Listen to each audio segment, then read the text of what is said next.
Naimbang na aldaw yu amin? Good day, students! I am your teacher, Pamela. Together, we will explore, discover, and enjoy things through Science 9. Are you excited? So am I. So buckle up as we take off to another learning episode.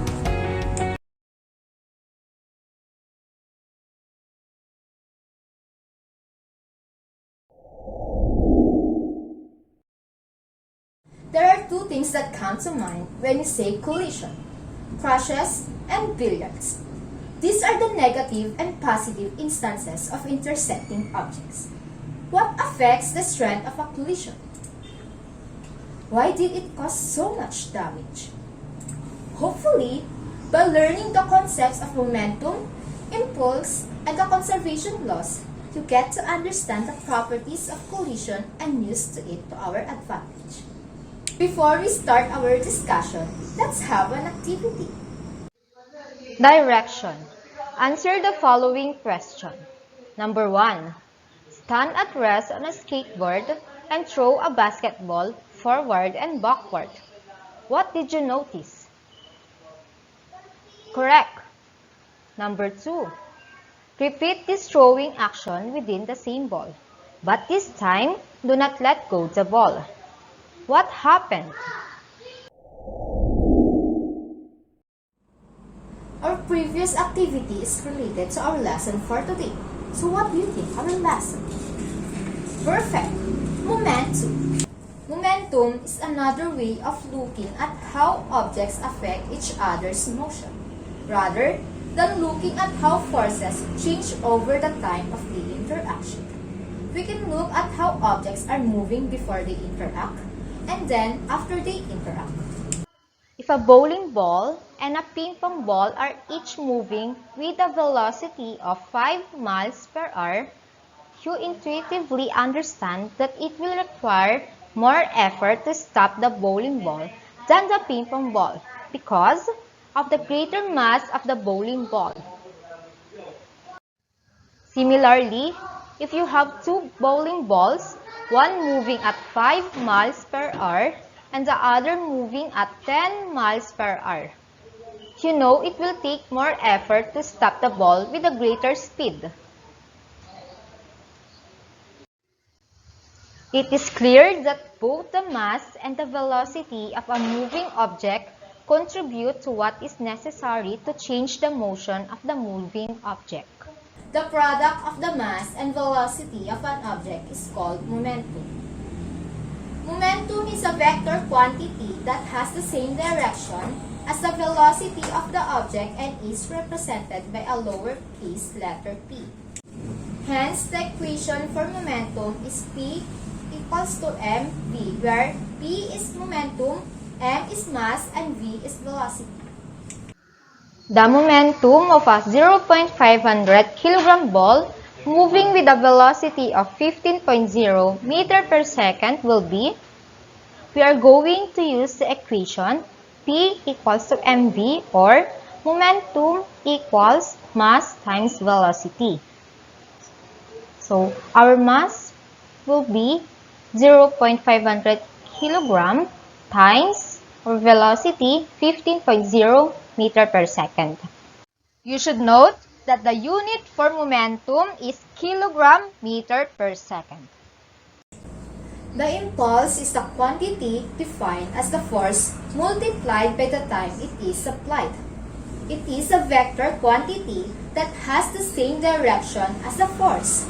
The units for impulse are Newton second, but we know that newtons are also kilogram meter per second squared, and so Newton second can be kilogram meter per second squared times s, or kilogram meter second. Impulse and momentum have the same units. When an impulse is applied to an object, the momentum of an object changes and the change of momentum is equal to the impulse. Hence, the equation for impulse is Ft equals to delta mv, wherein Ft is your impulse and your delta mv is your change in momentum. Take note that there is Impulse only when there is change in momentum. To fully understand this concept, let's have this example. For example, a 0.15 kilogram ball is moving with a velocity of 35 meters per second. Find the momentum of the ball. We are going to use again our equation where P equals to mv or momentum equals mass times velocity. Our mass would be 0.15 kilogram times velocity 35 meters per second. So our momentum would be 5.25 kilogram meter per second. Another example, if a ball with mass 5.00 kilogram has a momentum of 5.25 kilogram meter per second, what is its velocity? We are going to use the equation V equals P all over m, or velocity equals momentum all over mass. So our momentum would be 5.25 kilogram meter per second. Divide it by mass 5.00 kilogram. So our velocity would be 1.05 meter per second. It should be clear from the equation relating impulse to change in momentum, or Ft equals to delta mv, that any amount of force would eventually bring a moving object to rest. If the force is very small, it must be applied for a long time. But a greater force can bring the object to rest in a shorter period of time. If you jump off a porch and land on your feet with your knees locked in the straight position, your motion will be brought to rest in a very short period of time, and thus, the force would need to be very large enough, perhaps, to damage your joints or bones. Suppose that when you first touch the ground, you allow your knees to bend and extend the stopping time to 0.50 seconds. What force would be required to bring you to rest this time? So we are going to use the equation F equals delta mvt, or force equals change in momentum times time. So we have 100 kilogram times 7.0 meter per second times 0.050 second. So our force would be 35 Newton. On the other hand, when your feet first touch the ground, you allowed your knees to flex so that the period of time over which your body was brought to rest is increased. Then the force on your body would be smaller and it would be less likely that you would damage your legs. Suppose that when you first touch the ground, you allow your knees to bend and extend the stopping time to 0.50 seconds. What force would be required to bring you to rest this time?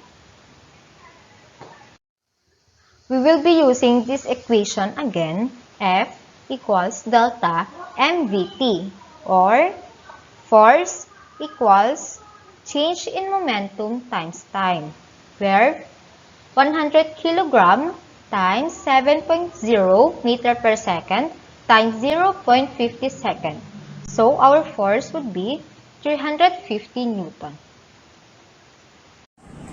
Therefore, with a longer period of time for the force to act, the necessary force is reduced to 1/10 of what was needed before.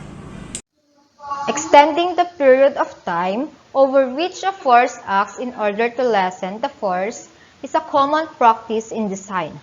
Padding in shoes and seats allows the time to increase. The front of automobiles are designed to crumple in an accident.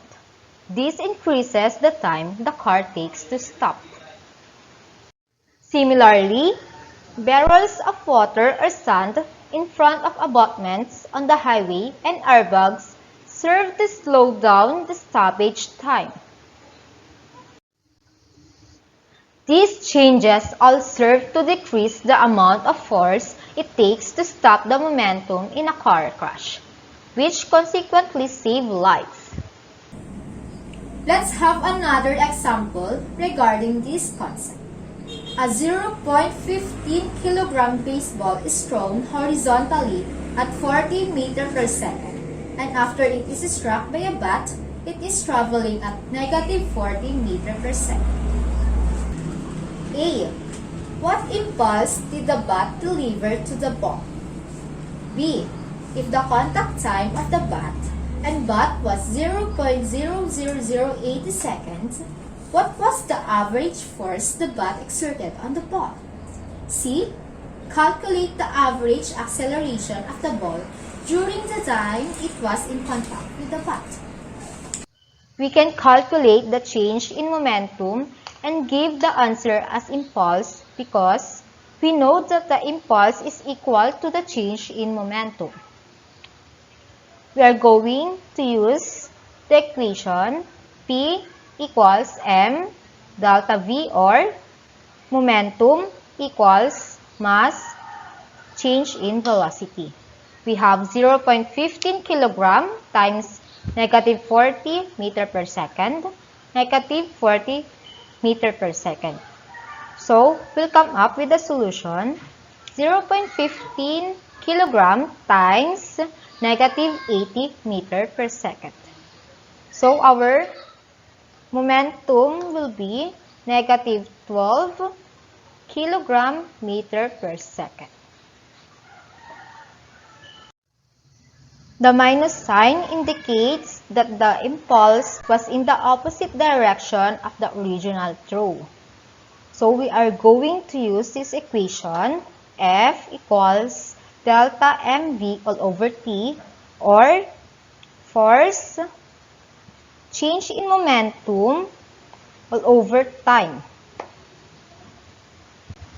So we have negative 12 kilogram meter per second divided by 0.00080 seconds. So our answer would be negative 15,000 Newton.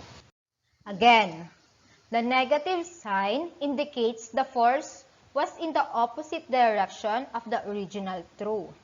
So we'll come up with this equation A equals F all over m, or acceleration equals force all over mass. So we'll have negative 15,000 newtons divided by 0.15 kilogram. So our answer would be negative 100,000 meter per second squared.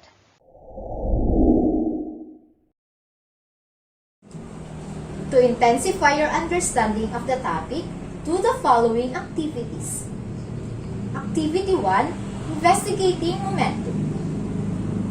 For activity 1, direction, identify the factors that affect momentum.